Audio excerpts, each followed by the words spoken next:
nabad dadkeena daawanayo halkan waa muuqbaahiyaha caalamiga Native Somali TV anigu waxaan ahay Ibrahim Jamuuni kuna soo dhawaada barnaamijka wararkii ugu dambeeyay caalamka iyo Soomaalida akhbaraadka dal iyo dibad maantadan waxa ugu dooroon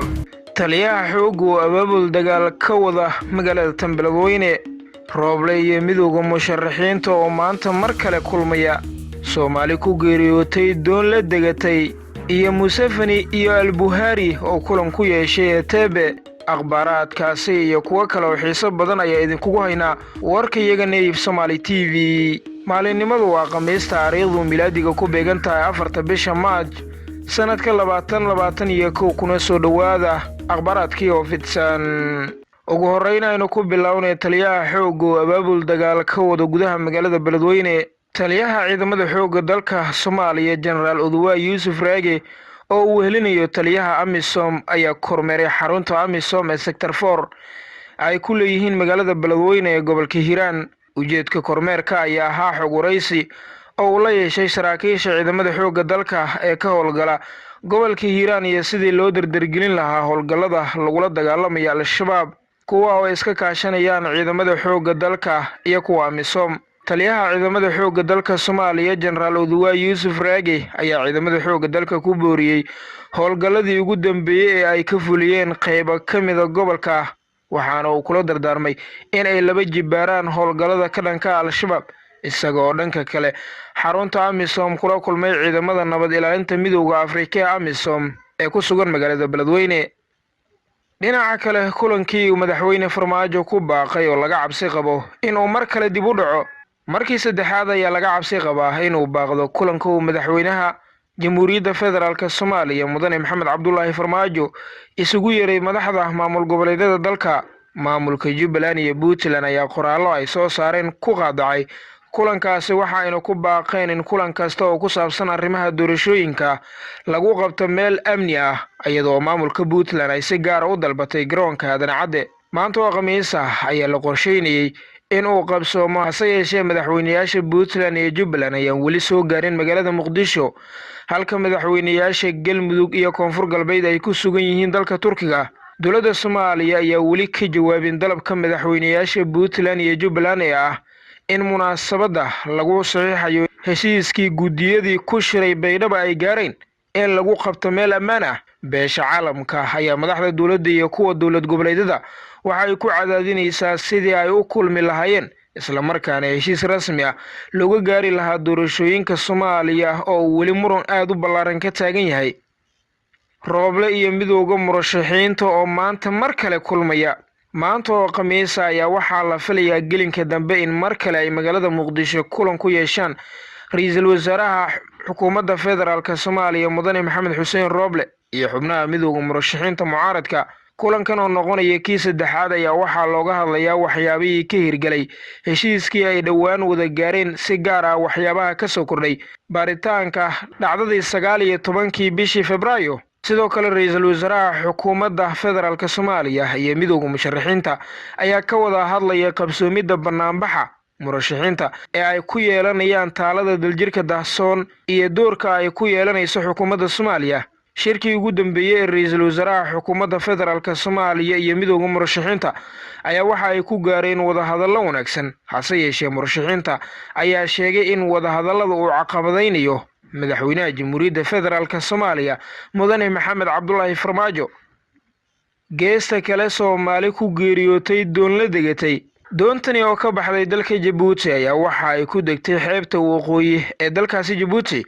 waxaana laga cabsi qabaa in falkaasi ay ku dhinteen Soomaali aad u fara badan agaasimaha geeska Afrika hay'adda socdaalka adduunka ee magaceedu loo soo gaabiyo IMO Maxamed Cabdulqaadir ayaa sheegay in muqallasiinta ay doonta ka tuureen dadkaasi markii ay doontu buuxsantay oo ay dhaaftay xadkii loogu talagalay qoraal uu soo dhigay bartiisa Twitter-ka ayuu ku sheegay in doontan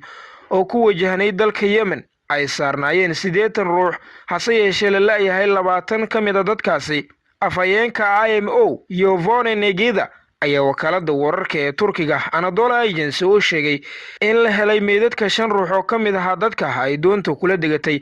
xeebaha waqooyi ee dalka Djibouti dhinaca kale dagaal ka dhacay duleedka Kismaayo iyo faahfaahin halka ka soo baxaya dagaalkan oo geystay khasaare kala duwan oo leh dhimasho iyo dhaawac ayaa waxa uu ka dhacay wadada xiriirisa magaalooyinka Kismaayo iyo deegaanka Cabdalla Birole waxaana uu dhex maray ciidamada daraawiishta Jubbaland iyo dagaalyahanada Al-Shabaab. dagaalkan ayaa yimi kadib markii ciidamada Jubbaland oo howlgal amni xaqiijina ka wada wadada u dhaxaysa deegaanka Cabdalla Birole iyo magaalada Kismaayo ay weerar gaadma kala kulmeen xubno ka tirsan Al-Shabaab waxaana halkaa ka dhacay dagaal xoogan oo la isku adeegsaday hubka noocyadiisa kala gedisan. dadka deegaanka lagu dagaalamay ayaa sheegay inay maqleen dhawaaqa rasaas ay isku adeegsanayeen labada dhinac isla markaana uu jiro khasaare ka dhashay. sidoo kale ciidamada Jubbaland ayaa muddo saacadaha joojiyay isku socodka dadka iyo gadiidka. geesta kale dowladda Soomaaliya oo joojisay qaadista dacwadaha gudoomiyaha maxkamadda sare ee dalka Baashi Yuusuf Axmed ayaa sheegay in la joojiyay dhammaan dacwadaha intaanan ahayn dacwadda ciqaabta inta lagu guda jiro cudurka COVID-19. qoraal ka soo baxay xafiiska gudoomiyaha oo la ogeysiiyay madaxweynaha Jamhuuriyadda Federaalka Soomaaliya Mudane Maxamed Cabdullaahi Farmaajo iyo dhammaan madaxda hay'adaha garsoorka ayaa lagu sheegay in la joojiyay dacwadaha si looga feejignaado faafitaanka cudurka coronavirus. gudoomiyaha maxkamadda sare ee dalka isaga oo tixgelinaya badqabka shaqaalaha garsoorka iyo dadweynaha tirada badan ee loo adeegayo maankana ku haya in hay'adaha garsoorka ka mid yihiin meelaha uu xanuunka sida fudud ugu faafi karo maadaama dad aad u badan loogu adeego maalin kasta, iyada oo la tixgelinayo lana taageerayo dadaalada ay wasaaradda caafimaadka iyo adeegyada bulshada u hogaaminayso ee lagu xakameynayo faafitaanka COVID-19. waxa uu soo saaray go'aan ku salaysan in dib loo dhigay amaba la hakiyay dacwadaha maxkamadda sare ay qaado.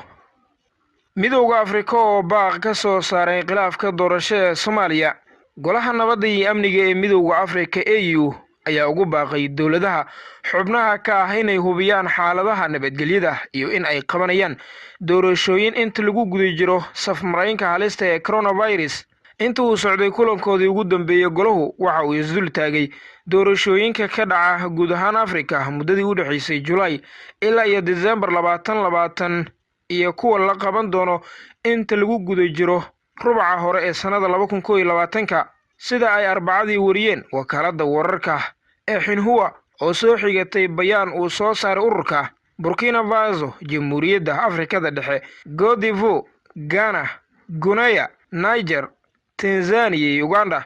ayaa qabtay doorashooyinka intii u dhaxaysay July ilaa iyo December 2020 halka Congo, Ivory Coast iyo Soomaaliya